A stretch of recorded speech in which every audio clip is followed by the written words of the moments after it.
So I want to talk to you a little bit about what I see as a general trend that you begin to notice more and more as you look at some of the literature and the research that comes out about cybersecurity, particularly when things go wrong, right? We seem to find great solace in the cybersecurity industry, or at least in portions of it, blaming human behavior for a lot of the things that occur.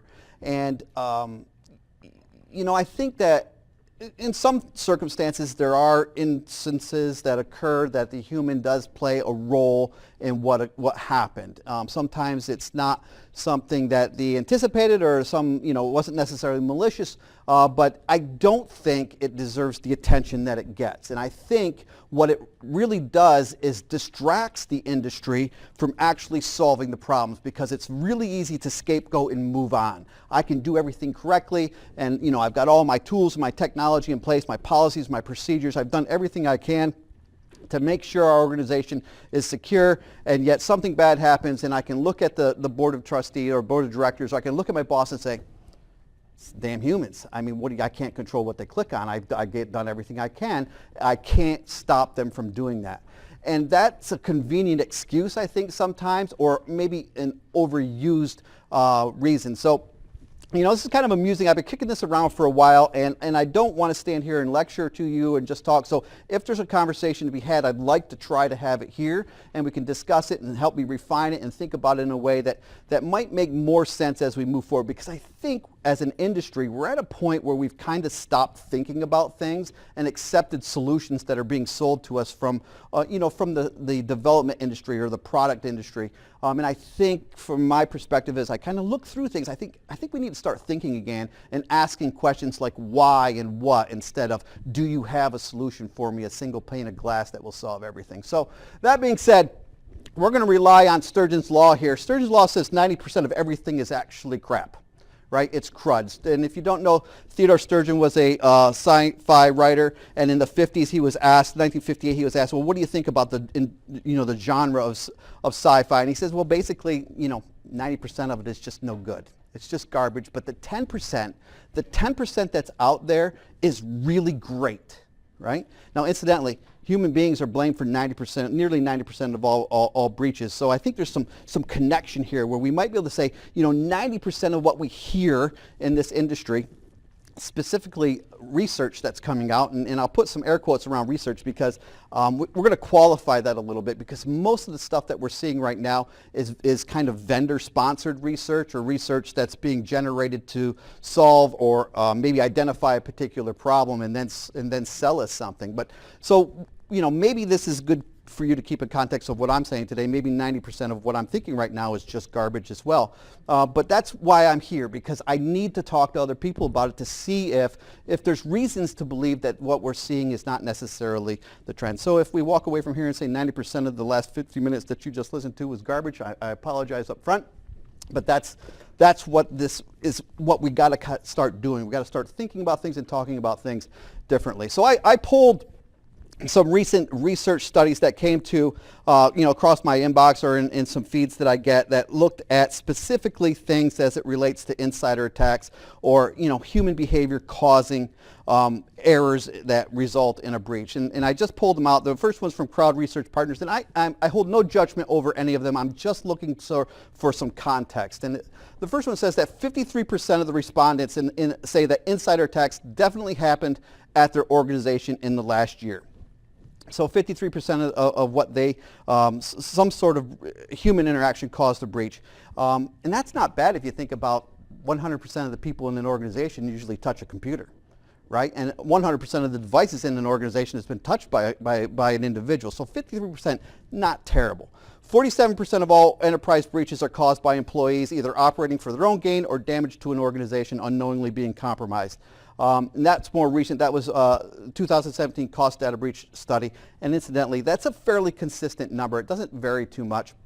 And then the last one just came out in that Verizon DBRI study in 2018. And this is what is interesting. So it says phishing and pretexting represent 98% of social incidents and 93% of all breaches. Email continues to be the most common vector 96% of the time. So when I hear that, I hear that 98% of the time an attack specifically targeting human beings is the root of 93% of all breaches, which to me is phenomenal amount of, it's a huge number. It's a number that almost seems to me unrealistic or unrealistic. It doesn't make sense to me that is necessarily the case, but maybe it is, maybe it's not.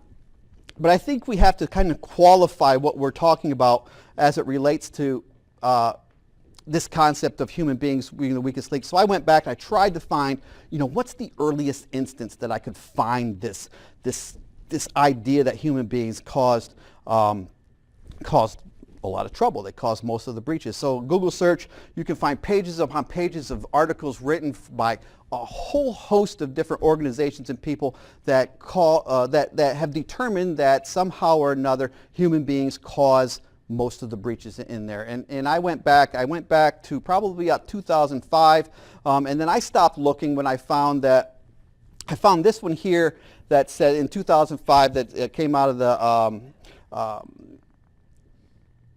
a research by Assert that's basically said in 2005 human beings, they're problematic. They're an issue that we cannot necessarily resolve. So we have to make sure that we do everything we can.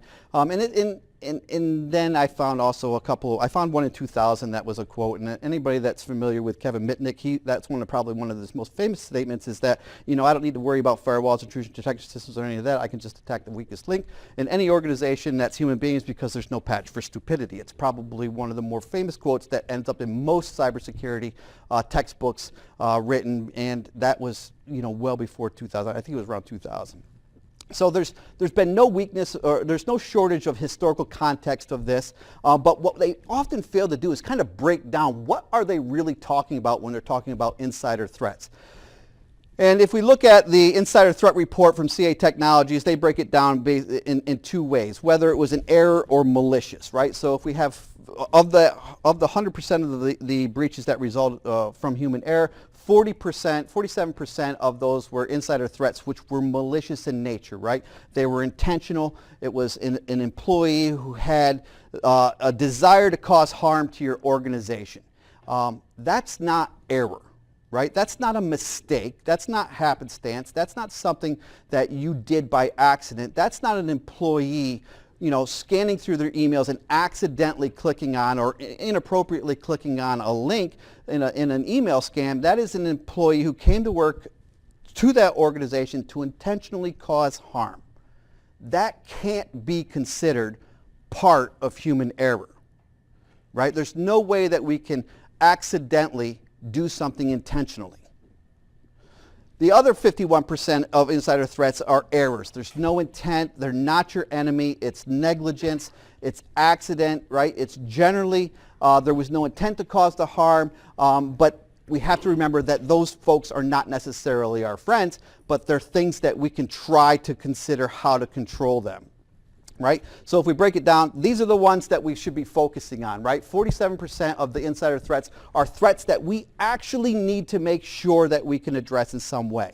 But that's not error, right? We have to design specific programs around this. And for me, I borrow this from fraud investigations, because when you investigate fraud in an organization, you're investigating people who purposefully caused harm, and we look at behavior as it relates to that. And there's lots of warning signs about that when we begin to look at things other than the technological use of that individual, but their behavior in the workplace. People who are malicious and or come to an organization to perform malicious behavior act a different way, right? They have a grudge. There's maybe they were passed over for promotion. Maybe they were having bad days. Maybe they got financial troubles. There's lots of things that we can do to detect those people that have nothing to do with technology, but the harm that they're causing, they're just using technology as a tool, right?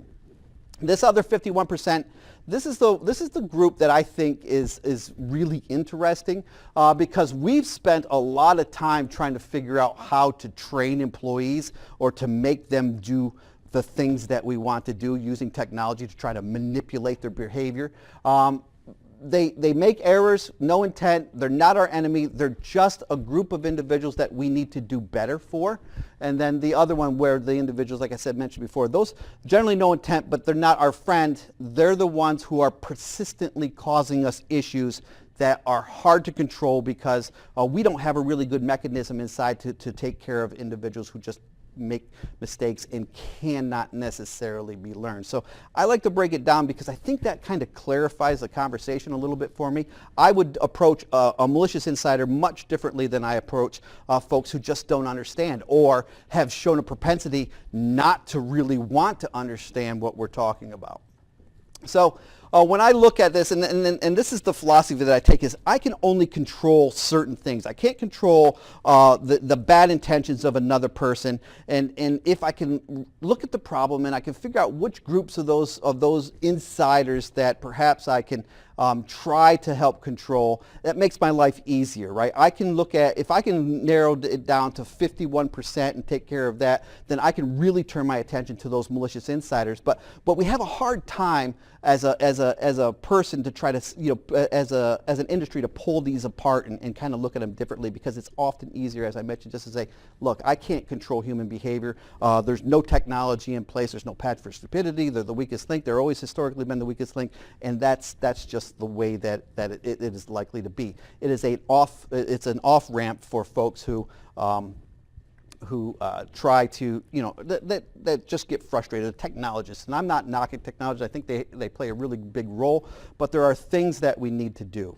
So over time, and as I've been teaching for a while, I see the rise of cybersecurity culture, and it was a catchphrase probably the last 5 years, where we need to create a cyber-safe ecosystem. We need to create a cyber-safe culture, and what they're really saying is that we need to, establish a culture that advocates the needs of everyone, that says that every employee in the organization has a role and responsibility as it relates to cybersecurity.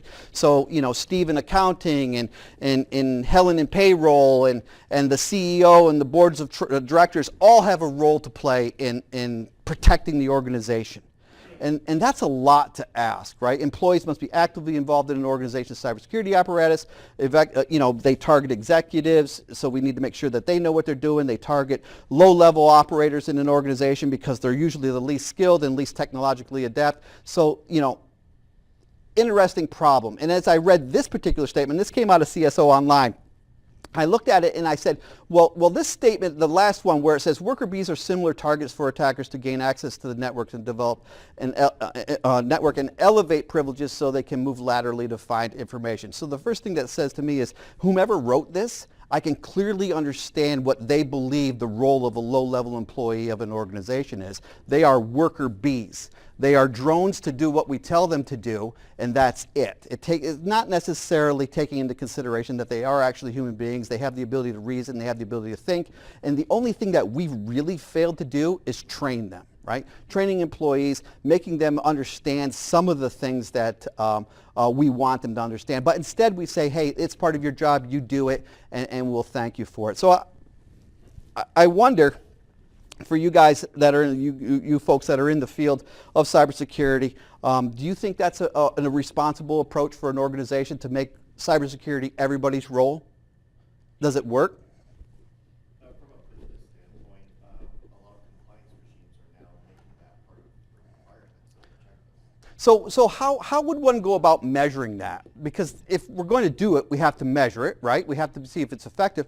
And that's kind of what I struggle with is, it sounds great, but how? How do I go about making sure that everybody in the organization is able to do the things that I think they should do, whatever they happen to be? Do I want to make sure that they don't click on links? Do I want to make sure they don't read emails from people that they don't know, or read emails from people that they know but weren't expecting? Don't click on links, don't download documents, don't do all these things that we ask them to do, and during the same 8-hour period, do all your job too. And do it well, because we're going to review you based on how well you do your job, and if we don't like what you're doing, then we're going to fire you and bring in somebody else. Also, finance and HR are going to send you stuff that look exactly like the things that we tell you not to. Right. Absolutely. So we train them, we ask them not to do things, and then we put them in a position where they have to do the things that we ask them not to do. Problematic. I would suggest doing threat modeling.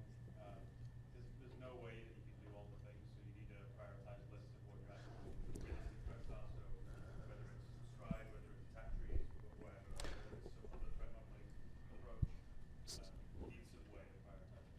So I'll ask the same folks. That's a great point, and I absolutely understand what you're saying. I'm going to ask the folks that are in the industry, how many times in the last, I don't know, year have you been called up by the chief financial officer at quarter's end and asked to come on down to accounting to help balance the general ledgers because they're a little bit behind? Have you been asked? Anybody? Why not? What if they did? You'd say, well, I don't know anything about accounting. And he said, that's okay, we're going to give you an hour's training and then you'll know everything that you need to do. And if you make a mistake, well, we'll hold it against you. We'll probably counsel you, send you back for retraining. But the following quarter, we're going to ask you to come back down and do it again. We would never expect an organization to ask you, us, anyone to do a job that they don't know how to do, except we ask everybody to do cybersecurity, which is a very complex, and if you look at hiring trends, a skill set that takes years to cultivate and to nurture, but we ask everybody from accounting to janitorial to the board of trustees to take part in it every day, and then we wonder why they make mistakes.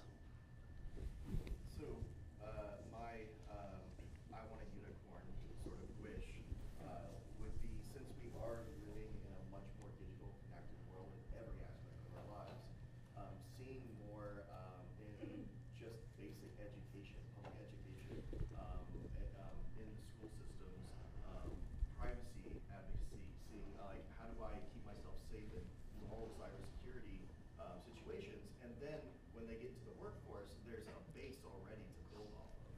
Yep. Then again, it's a unicorn. Yep, and so I'll speak from New York perspective where I live and my kids have gone to school. When I went to school, we actually had technology classes in school, and those have all been removed. There's no technology classes in the public schools, at least in the area that I live in New York, as well as there's no business classes, there's no accounting classes, there's none of that. That's all been stripped out. So and yet, interesting, I just read another article yesterday, but the perception is when kids come out of school, right, and go to college, that they're really technically savvy, that they have a great understanding of everything. And reality is, and I'm sorry, but they don't really have that great of an understanding of how technology works. And it's interesting also, they don't necessarily care, and I'll show you this in a minute, about the same things that we think they should care, particularly around privacy and security. I'm wondering whether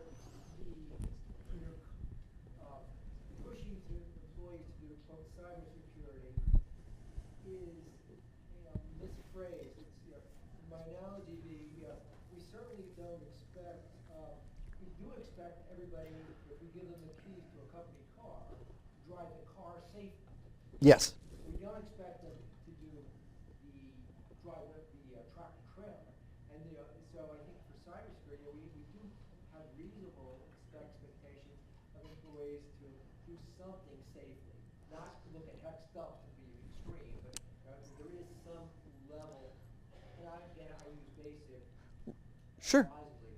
Unfortunately, not only is the technology including driver ed, because I'm in public education as well. And I speak as a board member who would actually help make that happen. Yeah, I think there's a lot to be said about general cybersecurity hygiene, right? Giving them some basic understanding of what to do and what not to do. But I think that the trouble is, and I wrote a long article about this, about how I thought that we should turn cybersecurity into an actual income-generating function within an organization by making the employees so involved in cybersecurity across the organization that we could turn it into a profit center by marketing the fact that all of our employees are really great at security. I wrote it, and I honestly believed it. I thought that was what I thought that's the direction that we're going, and this was probably 5 years ago, and that was despite knowing that we probably, it's not realistic. It's not going to happen because, it takes much more than just a 1 hour or a quarterly or reoccurring training to understand the evolving threats that change all the time, right? And that's where that premise falls down, is if the body of knowledge was static, if things didn't change, threats did not evolve, then we could do that, right? Because we wouldn't have to constantly update how we were training people or teaching them to do things in addition to their normal job. And I think that's kind of where the grind is for me, is that I'm loading more and more onto them. And we know a couple of things about humans. We don't make good decisions under duress or under stress. High stress situations without a lot of practice leads to bad results. We make mistakes, and we make a lot of mistakes. And then, we have a very different workforce coming into play too. Well, much younger generation who is much more native to the technology, but much more desensitized to things like privacy, things like security. They don't view it necessarily the same way as an organization would be. So the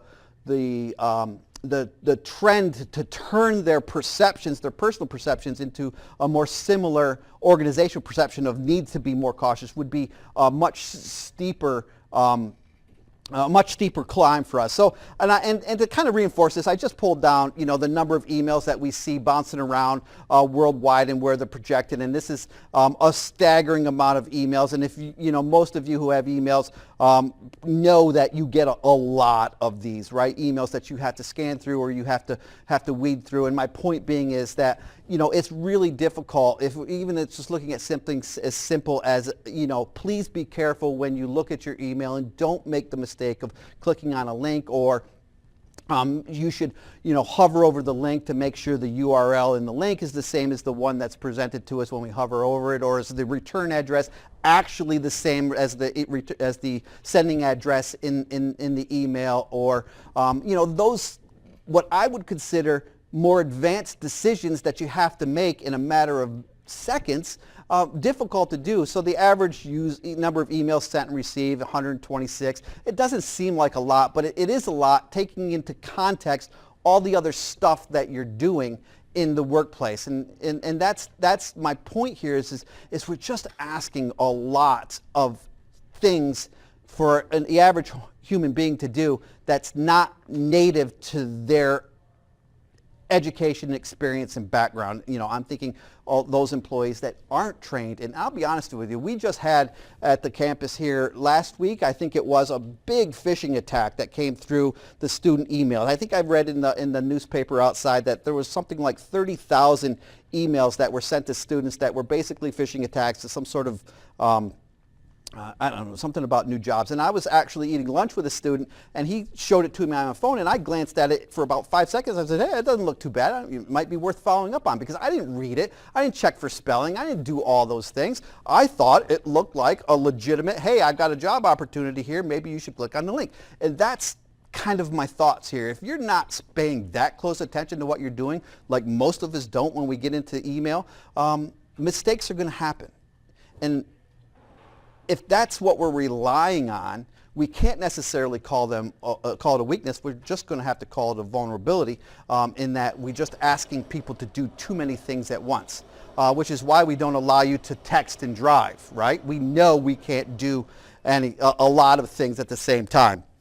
So I looked through, thinking about this culture and how things worked out, and this push to kind of move cybersecurity to an organizational cyber safe culture, or culture of cybersecurity within an organization, an organizational culture of that. And I wondered, well, how did things work out these past 5 years when we kind of saw that push to, wrap our arms around our employees and bring them into the cybersecurity fold and tell them everything that they needed to do to help us out.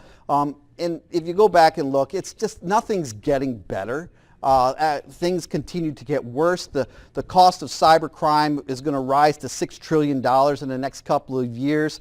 Far surpassed the amount of losses that's associated with illegal drug trades in the United States for almost a decade now, have just pancaked that. Average cybersecurity spending is going to increase to $170 billion annually by the end of next year, which is just a phenomenally crazy number to me. That's more than the gross domestic product of many nations in the world. And then the average number of identity records revealed per breach could get as high as 1.2 million by the end of that same year. So I guess we can say that the current process that we're in right now, the current mode that the field is in right now, isn't really that successful. If we look at trends, we see nothing but continued growth, more losses, more spending, more trying to defend, and then more losses on top of that. And that's probably not a sustainable model. And I know I'm not an economist, but it doesn't seem like it's going to work out well for anybody. So I looked at in that trend, and I tried to, it's hard to pull this out because not everybody classifies security education and training the same in surveys, and sometimes it's not even calculated. But the training's not cheap. It's a market in of itself, and it continues to go up. So in 2014, we spent about $1 billion industry-wide on training employees about cybersecurity education, training, and awareness types of campaigns. That's going to go up to $10 billion in a decade, a little bit less than a decade. That seems like a lot. That seems like a large portion, a great increase. But I think you'll understand that it's probably not all that great if in a minute when we look at it. Global ransomware damage is going to predicted to hit 11 billion by 2019. Ransomware attacks businesses every 14 seconds and by the end of 2019. And you know, in 2015, they were only netting about 325 million. So we're going to see more training. We're going to see more dollars spent on training, but there's really no indication that it's going to make any difference. So then I thought, well, gosh, I mean, what is the problem? What is it that's causing human beings not to catch on to this training? We're spending a large portion, and by, you know, typically organizations that engage in security training, they spend about 10% of their budget. It's been pretty static as far back as I could go. I looked back until about 2010, and that about 10% is right about where most will allot it. And it usually comes out of the security function budget, maybe sometimes out of like an HR budget or that kind of thing. So this looks a little bit hard to read. So I'm gonna, there was an institution that did a phishing study, and this one is really, really interesting because it tells us a lot about the employees that we're going to have to deal with as they come out of college. 56%. So they did a phishing test in two waves: the initial one, and then they did some training, and they did a follow-up examination. So 56% of the emails in the first phishing attack, simulated phishing attack, clicked on a link from an unknown sender. 56% without any training. And when asked, the reason that they said, they were curious. They wanted to see what the link was about.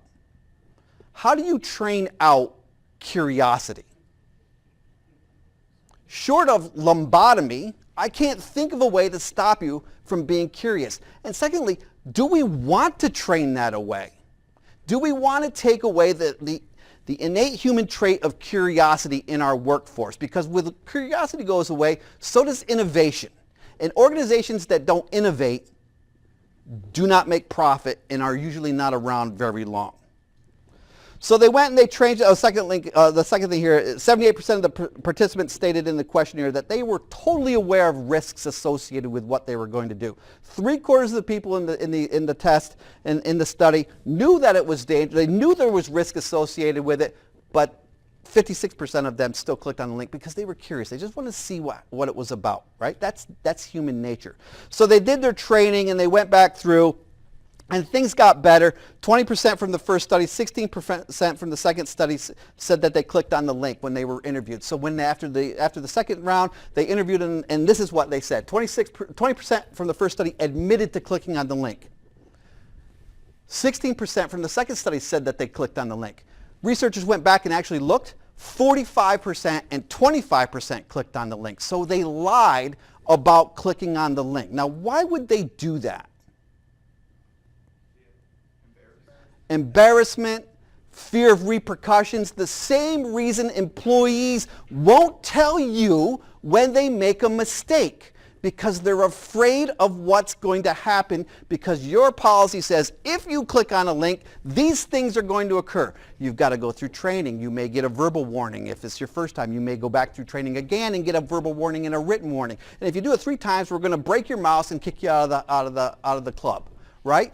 That's the culture that we've designed around cybersecurity education, training, and awareness. It's a punitive approach to trying to re-educate you. It doesn't work. It's failed every time we've tried, right? So this is a study from 2016. Now, Doing research in this area is hard because nobody is looking at this. Very few organizations, very few academic institutions are looking at it, and there's certainly not a lot of money being invested in it because there's no money to be made here. What are we going to, how do we make money as an organization on teaching people not to do something? It's very difficult. It's not as sexy as building a new hybrid device that's going to stop all the troubles that we've had for 20 years, and all you got to do is plug it in and it'll manage itself. So some of you will probably know Professor Spafford. He's from Purdue University, and he says that as it relates to the technology field, and I think I even heard one of my colleagues say this not too long ago, is people do not know the foundations of history. They just keep reinventing the past. Nothing new is coming out. It's just the new folks are coming into the field and recreating the same thing that occurred 20 years ago. There's not a lot of innovation. In other words, we've stopped asking why and what, and instead are just asking, can you do this for me? Help me, right? Help me solve my problem. Find me a device, find me a solution, and I'll implement it. And then when I teach the security class, I have to remind folks that every device that you plug into a network brings in its new vulnerabilities. So when I introduce a new tool that's going to solve a problem, I'm probably creating another problem for myself, right? Whether it's in management, whether it's an update, whether it's a day-to-day implementation of a tool or a practice. So I thought that this was really fitting, and this is kind of stuck with me in that we're not learning from history. So I said, well, is there anything in history that I can draw some context with or use in some sort of relationship and say, hey, what is it that we've done before where we've taken the wrong approach, we've thrown a lot of money at something, and we didn't see the results that we wanted to, and then it changed.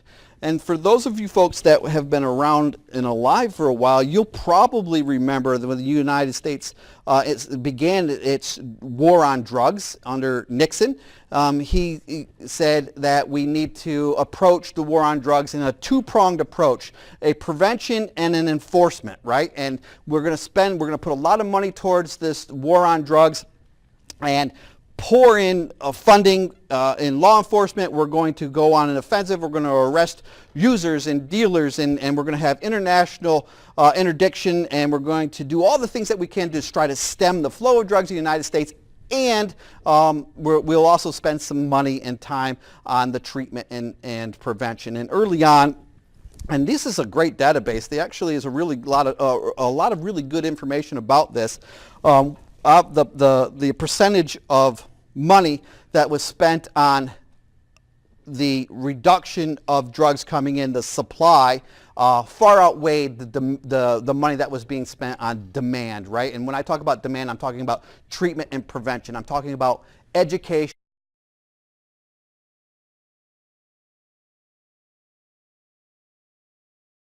training, and awareness, right? Stop people from using drugs, and then the trade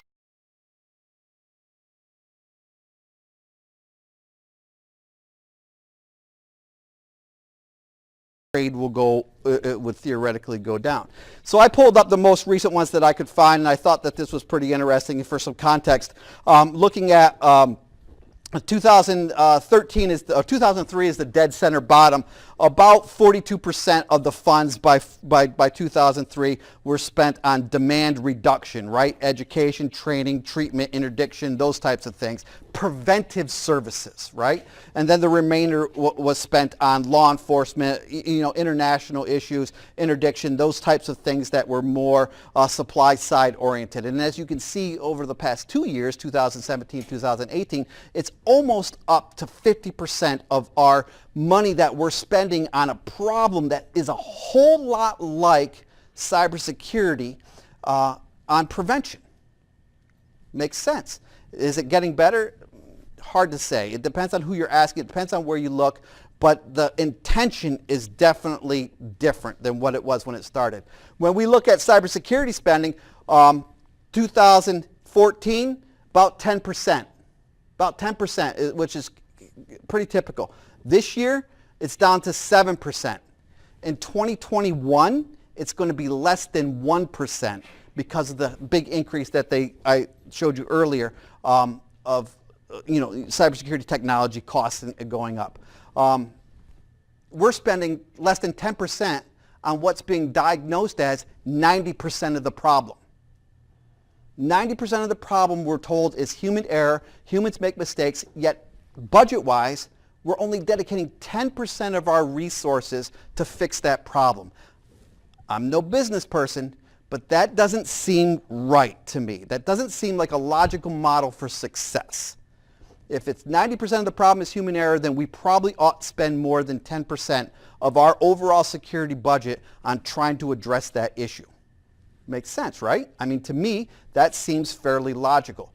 Why it hasn't changed, I think, has a lot to do with the approach to research that we see. And then I broke it out. I could only find one from Gartner and it was August of last year. I don't even see where they asked where that 10% came from in here. Application security, data security, infrastructure, network, security services, cloud. And notice that cloud gets less than 1% of spending 2018. Identity access, integrated risk management, other software, and then consumer security software. So I'm not sure where they pulled that out of, but that was the best survey that I could come up with. So as I thought about, it's all great to rant and rave about problems and concerns that we have, but where's the solution? Where does the solution lay, and how do we get there? And I found out that, or I think I'm at a spot where I say, hey, it's not a human problem. It's a cultural infrastructure perception use problem. And by that I mean it's if we can move away from blaming humans and recognize that they do have a role to play in the problem, but they alone are not the solution, even if we can fix them. So we have to do things a little bit differently. So I pulled up, Texas State University had an email data loss problem where they were experiencing large amounts of confidential data that was being emailed out of the institution as part of a job. I mean, that's what they were doing. It was being emailed out in clear, right, in clear text. It wasn't being encrypted. So they recognized that they had a problem, and they knew that the problem was the result of individuals trying to accomplish their job, right? And the process itself that they were needed to follow was not an easy process. It wasn't user-friendly. We made it really hard for the employee to comply with our data loss prevention practices. So they put in an awareness effort. Training workshops were developed and presented to departments and campuses that were known to handle confidential information. And I think that's important. We don't need to train everybody the same way. We don't need to have one blanket phishing scheme or one blanket data loss prevention scheme or cybersecurity training for everybody. Because if we pile on too much stuff, you're not going to remember anyway, especially if you believe that it's not applicable to you, right? We'll compartmentalize it, we'll silo it, we'll check it away, and then we'll forget to do it. So they went through the process of actually identifying the people that were going to be affected by this process and train them. At the same time, they made a small investment by expanding some of their existing email protection platform, including modules that detect and encrypt email messages containing confidential data, and they measured it. So they put in a practice to target specifically individuals that needed to be targeted, forgot about the rest of the people. We don't need to add that garbage on top of your head because you're not going to be able to deal with it anyway. We know that if we give people too much information, they forget it. And then to supplement that, they made a small investment and made some finite changes in the infrastructure, and then they remeasured it, and the results were 3 months after they implemented it, the number of outgoing confidential messages were reduced by 50%. 6 months after that, after implementing the solution, 80% reduction in outgoing confidential emails, down to 20%, a manageable amount for any organization to do, but they didn't solely place the responsibility on the individuals who don't understand the process anyway.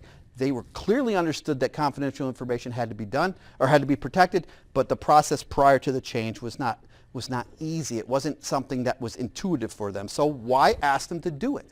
Just automate the process, right? Just automate it with a small investment, and it'll turn around and pay greater dividends, supplemented by training the individual user. So we go back to that risk factors associated with human behavior. In the 2018 Insider Threat Report, 37% of people, too many users with excessive privileges, increasing numbers of devices, technology is becoming more complex, increasing amounts of sensitive data, lack of awareness training. So the first four are technology issues. There is nothing in here as it relates to a human making a mistake. Whose fault is it that I as a user have excess access privileges? Is it my fault? Did I somehow ask to have that done? Isn't there a process in place in most organizations that grant or deny access based on what you do within the organization? Wouldn't you expect that that would be the case? And if I, as an employee in the accounting department, have somehow managed to gain access through no fault of my own to more than what I'm supposed to, and I accidentally click on a phishing link that leads to the revealing of financial information far and beyond what my normal job description would be, whose fault is that? Is it the employees? Or is it the rights administrator who didn't do their job in making sure that the access that I had was restricted to exactly what I'm supposed to have, right? But in a survey, that person that clicked on the link would be counted as a human error and that they clicked on a link that allowed for access to that information. Increasing number of devices and access to sensitive data. Whose fault is that? Who's not restricting the amount of devices that are allowed to be brought into an organization and connect to the sensitive internal network? Is it the user? You brought it in. I want to check my email at home. You won't let me do it at work, so I'm going to, I'm on my work machine, so I bring in my own computer. Am I able to connect to the internal network? Whose fault is that? It's not the user's fault. It's the organization that built the infrastructure that wasn't secure. Technology is becoming more complex. Again, that's not a human issue. That is a technology issue. And if you're buying things that are too complicated for your employees to use and not allowing them to understand how to use it and using it in an environment that's safe, that's an institutional issue. It's not a human error. And then the increasing amounts of sensitive data, we're not going to run away from that one forever. That one's an area that we're going to have to learn to deal with.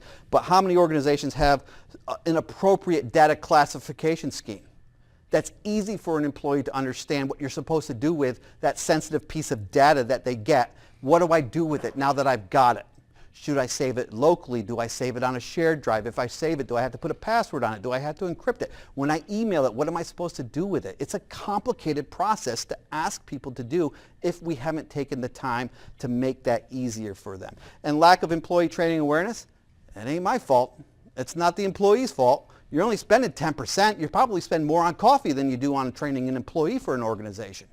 So that's not a human error. Those are organizational failures that are excused by blaming the employee who has zero control over any of those things other than they're coming to work to do the job that you hired them for, and you're saddling them with bad rights management, poor data rights management, more complex information and technologies that they have to deal with and they have no idea how to deal with anyway. I took a lot of accounting classes on undergraduate. Not one of them had anything to do with computers. Not one of them had anything to do with managing rights on a server.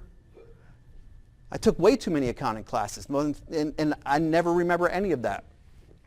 So lack of research in human technology security equation, I think that this is where we're at right now. We've gotten away from, and I mentioned it earlier, of being inquisitive in this field. We're really just relying on technology to solve problems. So we really should begin to focus on human security paradigm. How do we begin to work with the largest asset in any organization, or probably the most important asset in any organization, those humans that we bring in to do the jobs to make sure that we can pay the bills and spend the money on funding our security devices. How do we begin to think about them as not as a weakest link, but perhaps as a vulnerability that we haven't spent enough money on or enough attention to make them an actual asset to the organization's cybersecurity program.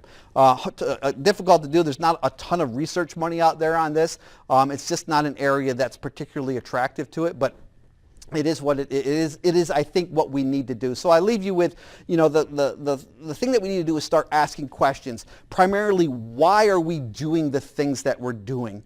Why is it that it's easier for us to sell buying expensive equipment that has historically proven not to fix the problem, and it doesn't look like it's going to fix the problem, and then ask, what do we need to do differently than what we've been doing in the past that doesn't work, and admit that, we just don't really know exactly what we need to do. And then we can start having honest conversations about what it is to fail and to learn from that failure and start building an actual cybersecurity program that might be cost effective, not disenfranchise our employees, and maybe even be successful as we go down the road. So I think that's where I was going to end, and I promised him I'd be done before 5 o'clock so that I didn't delay on what he needed to do. So is there any questions? Yes, sir. A little bit. Probably like some of Richard Taylor's work on this. It's not on this topic, but it is on looking at losses, future projected losses. Right. And then using that to incentivize people to reduce those losses, and assuming that you're already going to spend that money anyway, so you should try and incentivize it and spend more currently. Sure. They did some other stuff with like investments and savings and things like that. Yeah. Great. Thank you. Yep.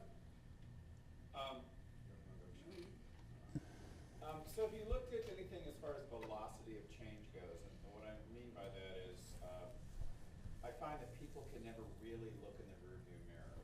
So they always put their point of view now as it was 8 years ago. So that when you have, the people that are managing or the deciders deciding something's simple now, it might be simple now, but it wasn't 5 years ago. And so this whole technology moves so quickly. Right.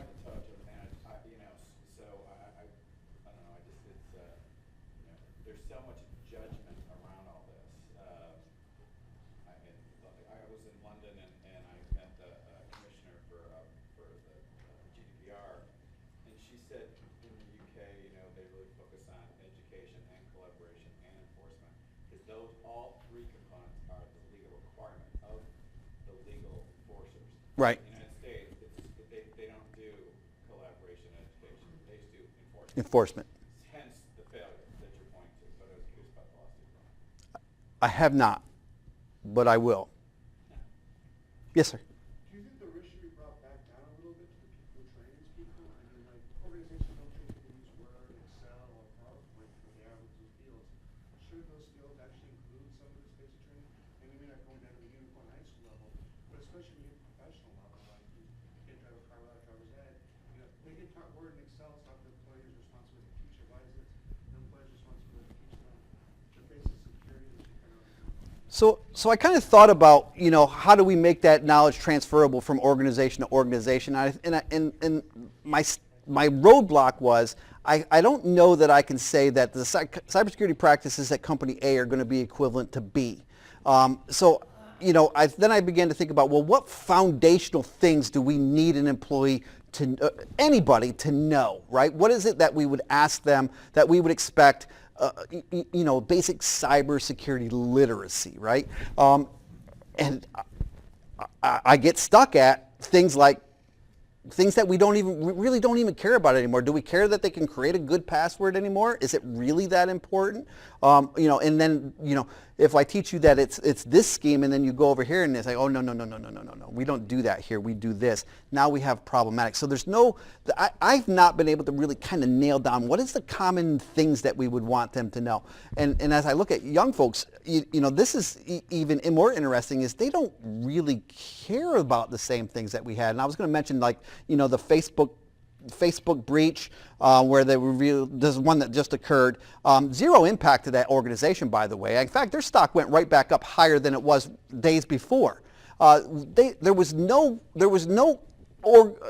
cultural shock to what was learned. The same with Twitter, the same with GitHub, and same with all of them. And I went back, because I was going to include it in here, is that used to be a financial problem for organizations to experience breaches, right? Now, their perception of the breach is not looked at the same way. Culturally, we don't, and I say from a user perspective, we don't seem to care that much anymore that hey, all my, what do you mean my passwords were, being stored in clear text and shared and emailed around? Well, that's shocking to me. Now it's, but all my pictures, and I got to do this and I got to do that. So it's an odd place where we're at. And there was a really great article that just basically explained how Google and Facebook destroyed privacy. That came out a couple of weeks ago, and they've desensitized us to these very issues that most of us here care about. So we're kind of paddling upstream right now culturally to change behavior, which I think is going to be a huge problem for us. Yes, sir. I work at a company worked at a previous company that had a lot of restrictions, all kinds of big company, over $3 billion company that had all kinds of restrictions, password changes.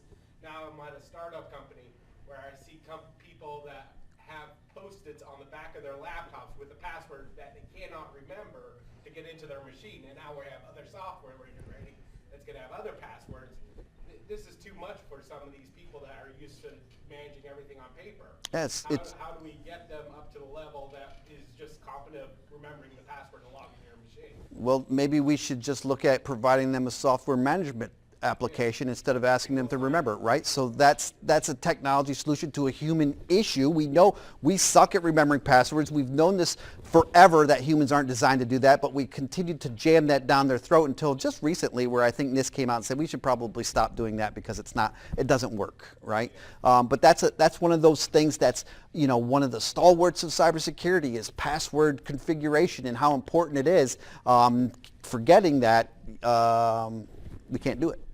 So it may be advisable to have an application that will have a single sign-in between application and application. As long as that's configured appropriately and managed correctly, right? Correctly, managed correctly. I think somebody else had a hand up.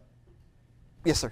I was just going to say real quick to the startup analogies. So a VC or an investment firm, they're not going to budget out for security for a startup. Yeah. It's just not. Right. No budget. Yeah. Well, there's no money to be made, right? So, that's a cultural issue. As well, before we let people write things down, it actually does depend on the threat scenario. Like, for example, LastPass was breached, right? So they've had lots of issues. So sometimes when I talk to say my mother-in-law, she said, "Is it okay if I write these things down?" And you can actually assess these things in terms of what is the likelihood of someone breaking into a house and reading passwords versus LastPass being breached. Well, the first instance has never happened. The second instance has happened a lot. So Right. it really does depend on the threat model you're going with. Like, there is no correct answer for all these things. It all depends on the context. Absolutely. Thank you. If there's anything else, I'd be happy to stick around for a bit.